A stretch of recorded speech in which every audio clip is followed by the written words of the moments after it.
So welcome back to another video of industry 4.0 crash course. आज सीखेंगे हम लोग आर्टिफिशियल इंटेलिजेंस थ्योरी देखेंगे, उसके साथ साथ एमसीक्यूज भी देखेंगे। बहुत ही मज़ा आएगा क्योंकि बहुत इंटरेस्टिंग टॉपिक है। सारी चीज़ें हम लोग अपने सामने ही देखते हैं और उसके साथ साथ ही अभी आगे बढ़ रहे हैं। तो स्टार्ट करते हैं आज का वीडियो। मैं स्वागत करता हूँ आपका अमेजिंग इंजीनियर्स में। देखते हैं क्या होता है artificial intelligence. So what is artificial intelligence, क्योंकि इसी से स्टार्ट करना पड़ता है। बहुत सारे स्टूडेंट को पता रहेगा लेकिन एक बार हम लोग देख ही लेते हैं।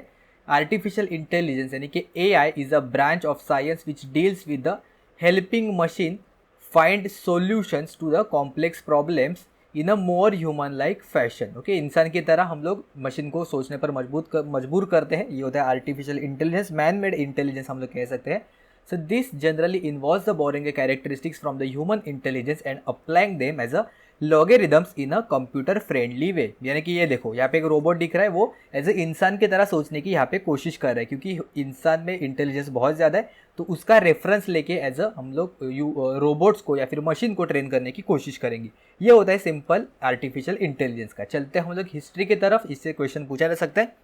तो कुछ स्टूडेंट को लगेगा कि अभी अभी चालू हुआ है आर्टिफिशियल इंटेलिजेंस, नहीं, लेकिन कब हुआ है? 1950s में। देखो, अपने जन्म से भी बहुत पहले स्टार्ट हुआ है 1950s में, बर्थ ऑफ एआई। ओके, उसके बाद लिस्प लैंग्वेज डेवलप है, इससे रिलेटेड भी क्वेश्चन पूछा जा सकता है आगे जाके। 1958 में ये डेवलप हुआ था। प्रोलॉग लैंग्वेज भी हम लोग यूज़ करते हैं आर्टिफिशियल इंटेलिजेंस में। लैंग्वेज वगैरह हम लोग देखेंगे, सारी चीज़ें 1972 में डेवलप हुआ था। और AI system beats the human chess master in 1990, यानी कि बहुत साल पहले इन्होंने ऑलरेडी एआई ने बहुत इंप्रूवमेंट कर दिया था। ओके, अभी यहाँ पे अपना इंपॉर्टेंट क्या क्या है, सबसे पहले अगर पूछेंगे तो बर्थ कहाँ पे हुआ था, यानी कि 1950s में हुआ था। लिस्प लैंग्वेज का डेवलपमेंट 1958 में हुआ था। प्रोलॉग का 1972 में हुआ था। और कब चेस मास्टर को हराया था एआई ने, तो 1990s में। तो ये साल शायद पूछे जा सकते हैं आपको। ओके, अभी आया इंपॉर्टेंट क्वेश्चन कि एआई का फादर किसे हम लोग कह सकते हैं। तो जॉन मैकार्थी को हम लोग एआई का फादर है वो कह सकते हैं। इन्हें 1956 में इन्होंने एक्चुअल में पेपर प्रेजेंट किया था। यहाँ पे एआई का यहाँ पे स्टार्टिंग में इन्होंने बताया था अच्छे की तरह से। ओके, चलते आगे। Artificial intelligence can be view from the variety of perspective. कौन से पर्सपेक्टिव होते हैं, यानी कि कौन से पॉइंट ऑफ व्यू होते हैं। तो हम लोग एक इंटेलिजेंस पर्सपेक्टिव से हम लोग देखेंगे क्या होता है। बहुत देखना, ये जो सेंटेंसेस मैंने यहाँ पे दिए हैं डायरेक्ट एमसीक्यू पूछे गए हैं या फिर पूछे जा सकते हैं। ध्यान से पढ़ना, एक एक चीज़ें हिडन जो वर्ड्स होते हैं, कीवर्ड्स बहुत इंपॉर्टेंट होने वाले, हाईलाइट करके दे दूंगा आपको, टेंशन मत लेना। So artificial intelligence is making the machines intelligent. Artificial intelligence क्या होता है? मशीन को इंटेलिजेंट बनाने की कोशिश करता है। And acting as we would expect people to act. जैसे हम लोग इंसान को एक्ट करने का चाह रहे हैं, जैसे इंसान एक्ट करे उसे ही इसी तरह से हम लोग मशीन से एक्सपेक्ट करेंगे कि वो एज ए इंसान की तरह बिहेव करे। The inability to distinguish the computer responses from the human responses is called as a Turing test. ये भी एक बहुत इंपॉर्टेंट है ट्यूरिंग टेस्ट, इससे रिलेटेड हम लोग थोड़ी देर में देखेंगे ट्यूरिंग टेस्ट क्या होता है। यानी कि अगर एक क्वेश्चन मैंने ह्यूमन को सॉल्व करने के लिए दिया और सेम क्वेश्चन मैंने एज एक मशीन को सॉल्व करने के दिया, एक ह्यूमन को दिया और एक मशीन को दिया, तो इन दोनों का आंसर में कितना डिफरेंस आएगा, कितना क्लोज रहेगा दोनों का आंसर, या फिर कितने एक्यूरेटली ये दोनों सॉल्व करेंगे, या फिर कितने कम से कम ड्यूरेशन में दोनों सॉल्व करेंगे, और ये मशीन ह्यूमन से कितने अच्छे तरह से, अच्छे एक्यूरेसी से या फिर उसके तरह सोचने की कोशिश करेगा, ये हम लोग फाइंड आउट करते हैं ट्यूरिंग टेस्ट से। ओके, इससे भी एमसीक्यू पूछा जा सकता है। Intelligence requires knowledge. तो आर्टिफिशियल इंटेलिजेंस में मतलब उसको नॉलेज देना हमें बहुत इंपॉर्टेंट होता है। जितना हम लोग उससे ज़्यादातर नॉलेज फीड करते जाएंगे, उसी के बेसिस पे वो एनालिसिस वगैरह करके अपना खुद का एक आर्टिफिशियल इंटेलिजेंस है वो क्रिएट करने की कोशिश करेगा। So expert problem solving, restricting domain to allow including the significant relevant knowledge. तो हमें जिस फील्ड में उसको एक्सपर्ट बनाना है या फिर उसको आर्टिफिशियल इंटेलिजेंस हमें वर्क कराना है, उस फील्ड से रिलेटेड हमें उसको इन्फॉर्मेशन या फिर नॉलेज है वो प्रोवाइड करना पड़ेगा। ठीक है, तो अभी देखते हैं ट्यूरिंग टेस्ट से related. So the Turing test originally called the imitation game. बहुत इंपॉर्टेंट है, मार्क करके दूंगा, यहाँ पे हाईलाइट करूंगा। अगर आप नोट्स बना रहे हो खुद से, कॉपी में नोट कर लेना। और ये इन्होंने इन्वेंट किया था एलन ट्यूरिंग ने, उनके नाम पे ही यहाँ पे रखा था ट्यूरिंग टेस्ट 1950s में, जब भी एआई स्टार्ट हुआ था तभी से। Okay, so it is a test of machine's ability to exhibit intelligent behaviour equivalent to or indistinguishable from that of the human. यानी कि ये टेस्ट में हम लोग मशीन की एबिलिटी चेक करते हैं, यानी कि वो कितना कैपेबल है एक इंटेलिजेंट के बेसिस पे, कि यानी कि इंसान के इक्विवेलेंट उसमें इंटेलिजेंट है या फिर इतना इनडिस्टिंग्विशेबल है, यानी कि दोनों का ऑलमोस्ट सेम टू सेम यहाँ पे इंटेलिजेंस है। ये हम लोग चेक करने की कोशिश करेंगे। यहाँ पे डायग्राम की हेल्प से आपको समझने की कोशिश करो। इंटरोगेटर यानी कि ये सपोज एक क्वेश्चन पूछ रहा है, एक क्वेश्चन पूछेगा ये ह्यूमन से, सेम क्वेश्चन पूछेगा या एक इंटेलिजेंट मशीन से, और दोनों के डिफरेंस में, दोनों के आंसर्स में एक्यूरेसी किसका ज़्यादा है, या फिर कौन सबसे फास्ट आंसर दे रहा है, कौन रिलेवेंट आंसर दे रहा है, ये सारी चीज़ें हम लोग ये ट्यूरिंग टेस्ट से डिस्कस कर सकते हैं। ठीक है, पढ़ते हैं अपने आगे टॉपिक पे। आई होप अभी तक आपको समझ में आया होगा, आसानी से समझने की कोशिश कर रहा हूँ। चलते हैं आगे। अभी देखते हैं from the perspective of the business point of view से एआई क्या काम में आ सकता है। So AI is a set of very powerful tools and methodologies for using those tools to solve business problem. Business के क्या बहुत सारे प्रॉब्लम्स होते हैं, सारी चीज़ें हम लोग डिस्कस नहीं कर सकते, लेकिन एक इंटेलिजेंट के बेसिस पे हम लोग एआई को डिस्टिंग्विश कर सकते हैं। दूसरा होता है बिजनेस पर्सपेक्टिव से, and the third one is programming perspective से, यानी कि प्रोग्रामिंग से रिलेटेड अभी बहुत सारी डेवलपमेंट हो रही है, तो वहाँ भी एआई अपना बहुत इंपॉर्टेंट रोल है वो प्ले कर रहे हैं। सो AI include the study of symbolic programming, problem solving and searches. ठीक है, बढ़ते हैं आगे। अभी प्रोग्रामिंग लैंग्वेज आया, तो कौन से प्रोग्रामिंग लैंग्वेज यहाँ पे इंपॉर्टेंट होते हैं आर्टिफिशियल इंटेलिजेंस में, ये इंपॉर्टेंट होता है अपने लिए। नंबर 1 पे आता है पाइथन। पाइथन शायद बहुत सारे स्टूडेंट को अपने से आता ही होगा, बहुत ही आसान सा लैंग्वेज है पाइथन। उसके बाद आता है लिस्प, हम लोगों ने अभी देखा था, एंड द थर्ड इंपॉर्टेंट है वो है प्रोलॉग, हम लोग यहाँ पे कह सकते हैं। इससे रिलेटेड आपको बहुत सारे क्वेश्चन पूछे जाएंगे। सबसे आसान या फिर सबसे मैक्सिमम यूज होने वाला आर्टिफिशियल इंटेलिजेंस में ये होता है पाइथन, उसके बाद होता है लिस्प, और उसके बाद आता है प्रोलॉग। ओके, उसके साथ साथ जावा भी है, C++ है, आर है, जूलिया, हैस्केल एंड स्काला, ये सारे लैंग्वेजेस भी यूज होते हैं, लेकिन ये जो टॉप मोस्ट है वो यहाँ पे मैंने मेंशन किए हैं 1, 2 एंड 3 नंबर पे। ओके, आगे बढ़ते हैं। Main classification of the AI. Artificial intelligence को हम लोग 2 कैटेगरी में डिवाइड कर सकते हैं। एक होता है स्ट्रॉन्ग एआई और दूसरा होता है और ऑब्वियसली वीक एआई। तो स्ट्रॉन्ग एआई और वीक एआई क्या करता है? स्ट्रॉन्ग एआई मतलब क्या है, डेफिनेशन देखते हैं। Artificial general intelligence, an AI system with generalized human cognitive abilities. When presented with the unfamiliar task, it has enough intelligence to find a solution. यानी कि एक स्ट्रॉन्ग पार्ट होता है किसी भी चीज़ का, हमारे अंदर भी कुछ ना कुछ एक स्ट्रॉन्ग बातें होती है और कुछ ना कुछ एक वीक बातें होती है। सिमिलरली एआई में भी कुछ स्ट्रॉन्ग पोर्शन है और एक वीक पोर्शन है। तो जो स्ट्रॉन्ग पोर्शन है ना, उसको हम लोगों ने कोई भी अगर नया प्रॉब्लम दिया, यानी कि अनफेमिलियर टास्क दिया, उसको नॉलेज दिए बिना हम लोग उसको अनफेमिलियर टास्क दिया, तो वो अपने खुद के बेसिस पे ही इंटेलिजेंस से, खुद के इंटेलिजेंस से ही उसका सॉल्यूशन है वो फाइंड आउट करने की कोशिश करेगा। ओके, यानी कि सॉल्व करके ही देगा हम लोगों को। अनफेमिलियर टास्क भी अगर उसको दिया, यानी कि फर्स्ट टाइम अगर उसको दिया फिर भी वो सॉल्व करेगा, तो वो पर्टिकुलर एआई को हम लोग कहेंगे स्ट्रॉन्ग एआई। और वीक एआई क्या होता है? वीक एआई मतलब अगर किसी AI system that is designed and trend for a particular task, कोई एक टास्क स्पेसिफिक टास्क परफॉर्म करने के लिए अगर उसको डिज़ाइन किया, तो उसको हम लोग कहेंगे वीक एआई। मतलब वो काम तो करेगा, लेकिन वो उसको जो दिया हुआ काम है वही सिर्फ करेगा, सिर्फ पर्टिकुलर टास्क है वही परफॉर्म करेगा। एग्जांपल क्या है? A virtual personal assistant such as Apple Siri. Apple Siri को क्या काम है? आपने जो बताया है उसी को वो रिस्पॉन्ड करता है, वो खुद से कुछ डेवलप करने की कोशिश नहीं करता। या फिर अगर आपने गूगल असिस्टेंट पे देखा रहेगा, तो वो भी क्या करता है, अगर उसको मैंने पूछा कि ये एक पर्टिकुलर मूवी का रिव्यू क्या है, या फिर इसको एक अल्टरनेट नाम क्या है, या फिर इसका मीनिंग क्या है, तो वो इंटरनेट से उठा के, गूगल से उठा के आपको बताएगा कि मैंने गूगल पे सर्च किया और मुझे ये सारी चीज़ें दिखाई दी। तो ये पर्टिकुलर टास्क के लिए ही वो डिज़ाइन हुआ है, जैसे सीरी हुआ या फिर गूगल असिस्टेंट हुआ। लेकिन जो स्ट्रॉन्ग एआई रहेगा, वो अगर आपने उसको कोई भी कॉम्प्लेक्स प्रॉब्लम दिया, वो विदाउट एनी फेमिलियर टास्क, तो वो भी वो परफॉर्म करके आपको देगा। बढ़ते हैं आगे। AI, ML एंड DL, आपने नाम तो कभी ना कभी सुना होगा। Artificial intelligence, machine learning and deep learning. हम लोग इस सारी चीज़ों में डीप नहीं जाना है, लेकिन एक स्ट्रक्चर आपको पता होना चाहिए। सबसे आउटर मोस्ट यानी कि सबसे बड़ा आर्टिफिशियल इंटेलिजेंस होता है। आर्टिफिशियल इंटेलिजेंस का एक सबसेट हम लोग मशीन लर्निंग कह सकते हैं, और मशीन लर्निंग का भी एक सबसेट है वो डीप लर्निंग होता है। तो आपको इससे MCQ पूछा जा सकता है कि deep learning is a subset of machine learning, या फिर machine learning is a subset of deep learning, ऐसा पूछा जा सकता है। Artificial intelligence is a subset of machine learning, या फिर machine learning is a subset of artificial intelligence. ऐसी सारी चीज़ें आपको पूछी जा सकती है। देखिए, देखते हैं यहाँ पे क्या क्या लिखा है। Artificial intelligence is a technique which enables the machines to mimic the human behaviour. Human behaviour की तरह वो परफॉर्म करने की कोशिश करेगा with the help of AI. अभी उसमें हम लोग और थोड़ा सा नैरो करने की कोशिश करेंगे, तो आता है machine learning. Machine learning is a subset of artificial intelligence technique which use the statistical method to enable machines to improve the experience. अगर आपने कहीं भी थोड़ा भी मशीन लर्निंग के बारे में पढ़ा रहेगा, तो वहाँ पे बहुत मैथमेटिकल टूल्स और स्टैटिस्टिक्स वहाँ पे परफॉर्म होता है। ओके, यही यहाँ पे इन्होंने दिया है। And the third one is deep learning. The subset of ML यानी कि machine learning which makes the computation of multi layer neural network feasible. Okay, हम लोग को ज़्यादा डीप में नहीं जाना है, सिर्फ इतना ही पढ़ लिया तो भी अपने लिए काफ़ी है। ओके, बढ़ते हैं आगे। Applications of the artificial intelligence पढ़ तो लिया, लेकिन कहाँ कहाँ पे यूज़ होता है ये भी जानना बहुत ज़रूरी है। First one is cognitive computing, second one is computer vision, third one is machine learning, fourth one is neural networks, fifth one is deep learning and the six one is natural language processing. अभी इसमें से जो कुछ भी important points है वो हम लोग अभी थोड़ी देर में डिस्कस करेंगे।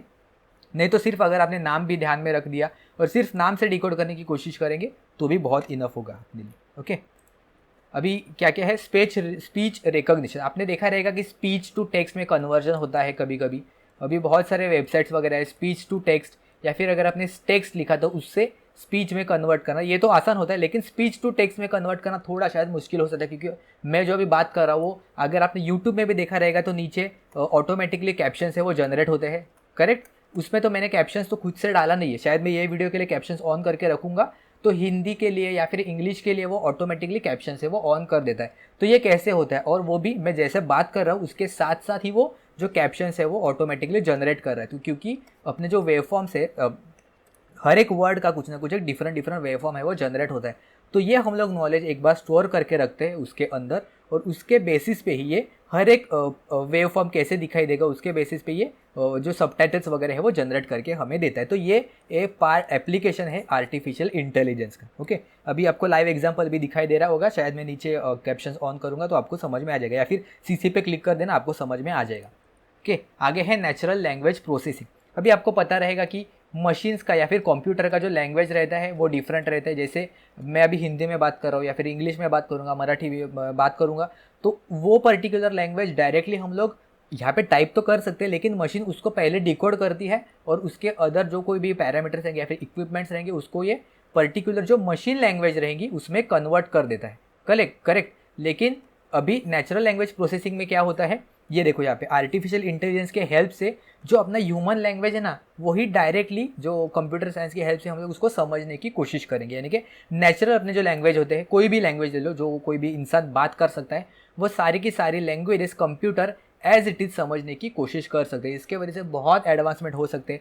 ट्रांसलेटर का वगैरह जो काम होता है वो भी बहुत सारी जगह पे अभी एडवांस लेवल पे चला जाएगा, क्योंकि बहुत सारे लैंग्वेजेस समझने के लिए तकलीफ होती है। अगर हम लोग किसी दूसरे कंट्री में गए या फिर वहाँ के अगर टूरिस्ट यहाँ पे आ जाएंगे तो लैंग्वेज बैरियर भी हो सकता है। तो इसके वजह से नेचुरल लैंग्वेज प्रोसेसिंग AI अभी बहुत आ रहा है। आपने देखा भी रहेगा कि जो एक पर्टिकुलर माइक आता था उसमें एक इंसान है वो हिंदी में बात कर रहा है और सामने वाला इंसान है वो किसी मलयालम में बात कर रहा है या फिर किसी रशियन लैंग्वेज में बात कर रहा है या फिर जर्मन लैंग्वेज में बात कर रहा है। तो ये ऑन द स्पॉट AI के हेल्प से ही होता है, और ये इसको पर्टिकुलरली हम लोग कहेंगे नेचुरल लैंग्वेज प्रोसेसिंग। डेफिनेशन में देख ही लेते हैं। NLP giving the computers the ability to understand text and spoken words in much the same way human beings can. तो जैसे हम लोग इंसान की भाषा एक दूसरे को समझते हैं वैसे ही मशीन्स भी, जैसे मैं कह रहा हूँ वो डायरेक्टली समझ में आ जाएगा without getting converted in between. तो आपको फुल फॉर्म भी पता होने चाहिए। NLP का फुल फॉर्म है नेचुरल लैंग्वेज प्रोसेसिंग। ओके, तो आपको फुल फॉर्म भी एक बार देखना, इससे भी क्वेश्चन है वो आ सकते हैं। NLP के एप्लीकेशन है मैंने यहाँ पे दिया है, वीडियो पॉज करके देखना, आपने बहुत सारी चीज़ें वो देखिए। चैटबॉट जैसे रहता है, कोई भी वेबसाइट पे जाएंगे हम लोग तो वो खुद से आंसर करता है उस हिसाब से। अभी आता है process of artificial intelligence. Process क्या कर रहे थे आर्टिफिशियल इंटेलिजेंस में, एनवायरनमेंट से सबसे पहले वो सेंस करता है, यानी कि आसपास की जो चीज़ें हैं सेंसर्स के हेल्प से वो सेंस करने की सबसे पहले कोशिश करेगा। उसके बाद वो रीजनिंग करेगा, यानी कि वो प्रोसेस करेगा, बेसिकली उसके ऊपर प्रोसेस करेगा कि एक्चुअली में क्या मांगा है, क्या चाहिए इसको आउटपुट। उसके ऊपर फिर वो एक्ट करेगा और वो एक्ट करके वापस से एनवायरनमेंट में देगा। एनवायरनमेंट मतलब इन जनरल हम लोगों को ही देगा, एनवायरनमेंट से ही सेंस करके वो एक मशीन में ले जाएगा। ये एनवायरनमेंट यानी कि हम लोग ऐसे कह सकते हैं कि ये रियल वर्ल्ड है, और ये जो ऊपर 3 स्टेप्स है ये आर्टिफिशियल इंटेलिजेंस के प्रोसेस। ओके, तो स्टेप 1, स्टेप 2 और स्टेप 3। अगर पूछा कि प्रोसेस कितने हैं आर्टिफिशियल इंटेलिजेंस में, तो 3 स्टेप प्रोसेस है, sensing, reasoning and acting. Okay, तो आई होप आपको सारी थ्योरी समझ में आ गई होंगी। बढ़ते हैं अपने MCQ की तरफ, लेकिन MCQ पे जाने से पहले एक लाइक मेरे लिए ज़रूर से कर देना, ठीक है। चलते अपने MCQ के तरफ। फर्स्ट है the father of artificial intelligence is, क्या है father of artificial intelligence? Alan Turing, Charles Babbage, John McCarthy या फिर none of the above. Okay, तो यहाँ पे A और C में कंफ्यूज मत होना। आर्टिफिशियल इंटेलिजेंस के पापा कौन है? पापा जी है यहाँ पे John McCarthy. Okay, option C यहाँ पे करेक्ट ऑप्शन हो जाएगा। ट्यूरिंग टेस्ट का पापा है एलन ट्यूरिंग। नेक्स्ट है which is consider the branch of artificial intelligence. Options देखते हैं, ऑप्शन से हम लोगों को आसानी हो जाएगी। साइबर फोरेंसिक्स हमने पढ़ा नहीं है, मशीन लर्निंग पढ़ा है हाँ, नेटवर्क डिज़ाइन भी नहीं देखा है, फुल स्टैक डेवलपर नहीं, ये भी नहीं देखा है। तो आर्टिफिशियल इंटेलिजेंस के हम लोगों ने देखा था, आर्टिफिशियल इंटेलिजेंस के अंदर आता है मशीन लर्निंग, और मशीन लर्निंग का सबसेट होता है डीप लर्निंग। ओके, तो यहाँ पे ऑप्शन जो बी है अपना करेक्ट ऑप्शन हो जाएगा। नेक्स्ट बढ़ते हैं क्वेश्चन के तरफ। आर्टिफिशियल इंटेलिजेंस क्या है? Making a machine intelligence. हाँ, मैंने आपको हाईलाइट करके भी दिया था और बोला था कि मशीन को इंटेलिजेंट करना ही एक आर्टिफिशियल इंटेलिजेंस होता है। ओके, बाकी के 3 ऑप्शन भी देख लेना, गलत आ जाएंगे। What was originally called the imitation game bye it's creator. तो किस टेस्ट को या फिर किस पर्टिकुलर गेम को हम लोगों ने इमिटेशन गेम कहा था? So the Turing test. Option A यहाँ पे करेक्ट ऑप्शन हो जाएगा। लिस्प तो एक लैंग्वेज है जो हम लोग यूज़ करते हैं,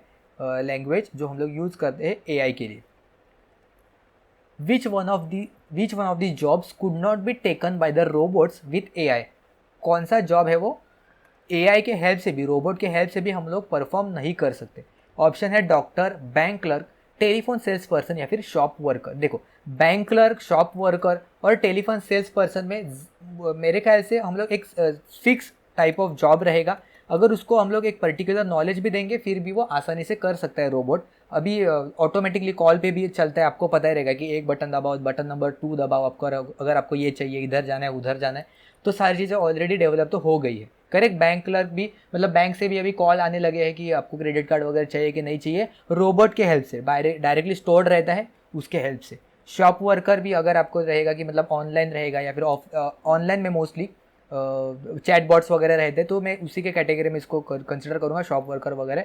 लेकिन डॉक्टर का जो काम है वो कोई भी रोबोट है वो परफॉर्म नहीं कर सकता, क्योंकि हर एक इंडिविजुअल अलग है, उसका प्रॉब्लम अलग होता है, उसका लेवल ऑफ इलनेस अलग होता है, तो ये रोबोट के बस की बात नहीं है। उसके बाद है which of this jobs could be taken by the robots using AI। तो टीचर, जैसे मैं अभी सिखा रहा हूँ, तो हम लोग रोबोट से सिखाना, तो आपने सुना भी रहेगा, यूट्यूब पे बहुत सारे वीडियोज़ है, वो ऐसा रोबोटिक साउंड करता है। मतलब मुझे वो पर्सनली सुनने में ना इरिटेट होता है, मैं तो डायरेक्टली बंद कर देता हूँ वो वीडियो। अगर पहले 5 सेकंड में मुझे ऐसा रोबोटिक साउंड दिया ना, या फिर वो ऐसा थर थर थर थर करके टाइप आता है वो, मैं तो डायरेक्टली बंद कर देता हूँ। तो टीचर के मतलब रोबोट अगर टीचर से रिप्लेस करेगा तो मैं तो नहीं सुनूंगा उसको कभी भी। डॉक्टर अभी हम लोगों ने देखा था, ये भी रिप्लेस नहीं कर सकता। नर्सेस का भी काम है, वो भी डॉक्टर से रिलेटेड ही है, तो वो भी हम लोग उससे रिप्लेस नहीं कर सकते, क्योंकि पेशेंट का क्रिटिकल कंडीशन भी हो सकता है, वहाँ पे रोबोट समझ में नहीं आ सकता, उसको जो इमोशंस होते हैं वो रोबोट में इमोशंस नहीं होते, तो यहाँ पे नर्स का काम भी वो नहीं कर सकता। लेकिन बैंक क्लर्क का काम है वो रोबोट से हो सकता है। ऑप्शन डी यहाँ पे करेक्ट हो जाएगा। कुड और कुड नॉट क्या पूछा है? कर सकता है या फिर कर नहीं सकता, ये पूछा है। Okay, which of the following are comprise within the AI के अंदर क्या होता है? मशीन लर्निंग होता है, हाँ होता है। डीप लर्निंग होता है, हाँ होता है। मतलब बोथ A एंड B होता है। ओके, तो ऑप्शन सी यहाँ पे करेक्ट ऑप्शन हो जाएगा। ओके, बढ़ते हैं आगे। Which of the mention human behaviour does the AI aim to mimic? यानी कि AI क्या कौन सी ह्यूमन बिहेवियर को मिमिक करने की कोशिश कर रहा है? थिंकिंग को, उसके ईटिंग को, स्लीपिंग को, या फिर नन ऑफ द अबव। तो बेसिकली हम लोग इंटेलिजेंस को या फिर थिंकिंग एबिलिटी को मिमिक करने की कोशिश कर रहा है, ऐसे हम लोग कह सकते हैं। आगे देखते हैं। विच of the following is not a goal of AI? कौन सा AI का गोल नहीं है? थिंकिंग ह्यूमनली, हाँ ये तो गोल है, इंसान की तरह सोचना। Adapting to the environment and situation, correct, situation के बेसिस पे उसको एडेप्ट करना और उसके बेसिस पे सोल्यूशन निकालना। To rule over the humans, नहीं, ह्यूमंस पे रूल करना ये इसका रोल नहीं है, नहीं तो रोबोट मूवी की तरह हो जाएगा अगर आपने देखा रहेगा तो। ओके, तो ऑप्शन सी यहाँ पे करेक्ट ऑप्शन हो जाएगा। And the last one is real life problem solving, correct, यही तो हम लोगों का चाहिए उसके तरफ से। Which of the following is not the commonly use programming language for artificial intelligence? Perl, Java, Prolog and Lisp. तो ये क्वेश्चन आप हमें नीचे कमेंट्स में बताओगे इसका आंसर। ओके ठीक है, चलो मैं ही बता देता हूँ। जावा होता है, प्रोलॉग होता है, लिस्प भी होता है, पर्ल यहाँ पे नहीं होता है। ओके, तो यहाँ पे ऑप्शन जो करेक्ट है ऑप्शन ए है, वो यहाँ पे करेक्ट ऑप्शन हो जाएगा। बाकी तीनों लैंग्वेजेस हम लोग यूज़ करते हैं। एक बार वापस से अगर आपको नहीं याद है तो गो थ्रू कर लेना, ये 9 लैंग्वेजेस हम लोग यूज़ करते हैं आर्टिफिशियल इंटेलिजेंस में। आगे बढ़ते हैं। Dash is a common language for AI। Okay, तो अभी इसका आंसर तो मैं नहीं बताऊंगा, इसका आंसर है आप हमें नीचे कमेंट्स में बताओगे क्या आएगा इसका आंसर। और नेक्स्ट क्वेश्चन है, artificial intelligence is classified into dash category processes. तो अभी हम लोगों ने कुछ देर पहले देखा था कितने कैटेगरीज में या फिर कितने प्रोसेसेस में हम लोग उसको कैटेगराइज करते हैं। तो 3 प्रोसेस में हम लोग उसको कैटेगराइज करते हैं। फर्स्ट वन कौन सा होता है, तो सेंसिंग होता है, यानी कि सेंस करता है वो एनवायरनमेंट से। दूसरा होता है वो रीजनिंग होता है, या फिर प्रोसेस जिसे हम लोग कहेंगे रीजनिंग होता है। And the third one is acting, यानी कि उसके ऊपर एक्ट करना। ओके, तो 3 कैटेगरीज में इसका प्रोसेस होता है। The recognition system in AI is of how many type. Recognition system हम लोगों ने देखा नहीं था, अभी देखते हैं रिकग्निशन सिस्टम AI में कितने टाइप्स के होते हैं। सबसे पहले थ्योरी देखते हैं, फिर आंसर देखते हैं। तो यहाँ पे आया number 1, the 3 types of recognition system in AI are. सबसे पहले क्या आता है, कंटेंट बेस्ड इमेज रिट्रीवल। तो आपने गूगल लेंस तो यूज़ किया रहेगा, करेक्ट। यहाँ पे मैं लिख भी देता हूँ, गूगल लेंस या फिर मिंत्रा ऐप अगर आपने यूज़ किया रहेगा, या फिर फ्लिपकार्ट का भी अभी शायद आ गया है वहाँ पे भी, कि अगर आपने इमेज स्कैन किया तो उससे रिलेटेड प्रोडक्ट है वो आपको दिखाई देगा, या फिर उस प्रोडक्ट से रिलेटेड वो आपको जानकारी देगा, या फिर सिमिलर उस प्रोडक्ट से दिखने वाले अदर प्रोडक्ट्स भी आपको नेट पे ढूंढ के वो फटाक से देगा। हार्डली 5 सेकंड से भी कम टाइम में वो आपको ढूंढ के देता है। तो ये होता है कि कंटेंट बेस्ड इमेज रिट्रीवल, यानी कि अगर आपके सामने कंटेंट है और उसका अगर आप स्कैन करोगे तो सिमिलर टाइप का वो अपने डेटाबेस में ढूंढ के आपको वापस देगा। तो ये भी एक AI का रिकग्निशन सिस्टम है। Second one is biometric identification. अभी आइरिस स्कैनर आता है, अगर आपने एग्जाम के लिए जाओगे तो आइरिस स्कैनर भी आपने देखा रहेगा, करेक्ट। एग्जाम हॉल में होता है, आइरिस स्कैनर होता है, या फिर थंब प्रिंट होता है, या फिर फेस रिकग्निशन। अभी अपने मोबाइल में भी आया है फेस रिकग्निशन, जिसके पास हाई एंड फ़ोन रहेगा फेस रिकग्निशन भी होता है, क्योंकि वो पैटर्न, एक पर्टिकुलर पैटर्न ही वो वहाँ पे मार्क करते हैं और उसके बेसिस पे वो स्टोर करता है वो वैल्यू। तो बायोमेट्रिक आइडेंटिफिकेशन भी एक उसके अंदर आता है AI के अंदर। And the third one is hand writing recognition. देखिए अगर मैं यहाँ पे कुछ भी अगर लिखने की कोशिश करूँ तो ये हैंड राइटिंग रिकग्नाइज करने की कोशिश करेगा। यहाँ पे मैं आपको एक ये दिखा देता हूँ, एग्जाम्पल ही दिखा देता हूँ। अगर मैं यहाँ पे कुछ ऐसा आड़ा टेढ़ा सर्कल भी ड्रॉ किया तो ये भी देखो एक अच्छा सर्कल बना के दे रहा है। अगर मैं आड़ा टेढ़ा कुछ ऐसा स्क्वायर भी ड्रॉ करूँ, एग्जैक्ट परफेक्ट नहीं है, लेकिन ये उसके अप्रॉक्सीमेटली इक्वल एक सर्कल वगैरह बना के दे रहा है। देखो यहाँ पे ट्रायंगल में ऐसा इतना परफेक्ट नहीं है, लेकिन एक क्रिस्प ट्रायंगल मुझे बना के दे रहा है, करेक्ट। अगर मैं हेक्सागन वगैरह ऐसा ड्रॉ करने की कोशिश करूँ, हाथ से मैं लिख रहा हूँ, लेकिन वो ऐसा कड़क बना के मुझे दे रहा है वापस से, ठीक है। सर्कल भी वापस एक बार दिखा देता हूँ, ये देखो यहाँ पे, करेक्ट। यहाँ पे ओवरलैप हो रहा है ऐसा कुछ, तो वो भी एक अच्छे से सर्कल या फिर ओवल शेप बना के दे रहा है, कम ज़्यादा। ये सारी चीज़ें हम लोग, जैसे हैंड राइटिंग रिकग्निशन होता है, सिमिलरली यहाँ पे भी पैटर्न रिकग्निशन भी यहाँ पे हो रहा है, ओके। तो ये कुछ एनेवो नाम का ऐप है, तो इसमें ये होता है, अगर आपको चाहिए तो आप यूज़ करके देख सकते हो। तो hand writing recognition, biometric identification and content based image retrieval, ये होते हैं total 3 types of the recognition system. Option A है यहाँ पे करेक्ट ऑप्शन हो जाएगा। नेक्स्ट क्वेश्चन है, dash is not an application of the AI। तो डिजिटल असिस्टेंट, यानी कि जैसे अभी हम लोगों ने देखा था सीरी या फिर गूगल असिस्टेंट, ये होता है। नेचुरल लैंग्वेज प्रोसेसिंग NLP भी हमने देखा था, तो ये भी होता है। एंड कंप्यूटर विजन मैंने आपको एप्लीकेशंस बताए थे, तो ये भी उसमें आता है, करेक्ट। लेकिन डेटाबेस मैनेजमेंट सिस्टम ये AI का एप्लीकेशन नहीं है, तो यहाँ पे ये इसका करेक्ट आंसर रहेगा। इसका शॉर्ट फॉर्म में DBMS भी कहते हैं, तो शायद इससे भी आपको पूछा जा सकता है क्वेश्चन कि DBMS का फुल फॉर्म क्या है, तो ये होता है डेटाबेस मैनेजमेंट सिस्टम। तो ये अभी तक AI का एप्लीकेशन नहीं है। The application of artificial intelligence is और आर क्या होता है, expert system, gaming, vision system या फिर ऑल ऑफ द अबव। तो ये जो तीनों के तीन हैं ये एप्लीकेशंस है। अगेन ऑप्शन डी यहाँ पे करेक्ट ऑप्शन हो जाएगा। कुछ क्वेश्चन है वो आप कॉमन सेंस से भी कर सकते हो। नेक्स्ट है, a technique that was develop to determine whether the machine could or could not demonstrate the artificial intelligence known as the dash. Okay, तो इसका भी आंसर है वो आप हमें नीचे कमेंट्स में बताओगे। बहुत ही आसान से क्वेश्चन है, हमने ऑलरेडी डिस्कस किया। थोड़ा बहुत वर्ड्स घुमा फिरा के आपको दिखाई देंगे, लेकिन हमने ऑलरेडी डिस्कस किया, तो आपको कोई भी प्रॉब्लम नहीं आएगा। तो 2 क्वेश्चंस के आपको आंसर देने हैं। मैंने दोनों क्वेश्चंस के आंसर पिन कमेंट में नीचे कर दूंगा, लेकिन उसके पहले विदाउट आंसर देखे बिना आपको खुद से आंसर करना है। वीडियो अच्छा लगा हो, हेल्पफुल लगा हो, तो वीडियो को लाइक कर देना। और अगर आपने बाकी के वीडियोस नहीं देखे तो हम लोगों ने ऑलरेडी कवर किए हैं, और रिमेनिंग टॉपिक्स है वो हम लोग जल्द से जल्द पूरा जो क्रैश कोर्स है वो कंप्लीट करने की कोशिश करेंगे अपने एग्जाम से पहले, ठीक है। तो वीडियो अच्छा लगा हो तो अपने दोस्तों के साथ भी शेयर कर देना, जो कोई भी ITI इंस्ट्रक्टर के लिए प्रिपेयर कर रहे हैं। और अगर अच्छा लगा हो तो एक कमेंट भी यहाँ पे नीचे कर देना, अच्छा लगा हो तो, ठीक है। तो मिलते हैं हम लोग नेक्स्ट वीडियो में इसके नेक्स्ट पार्ट के साथ।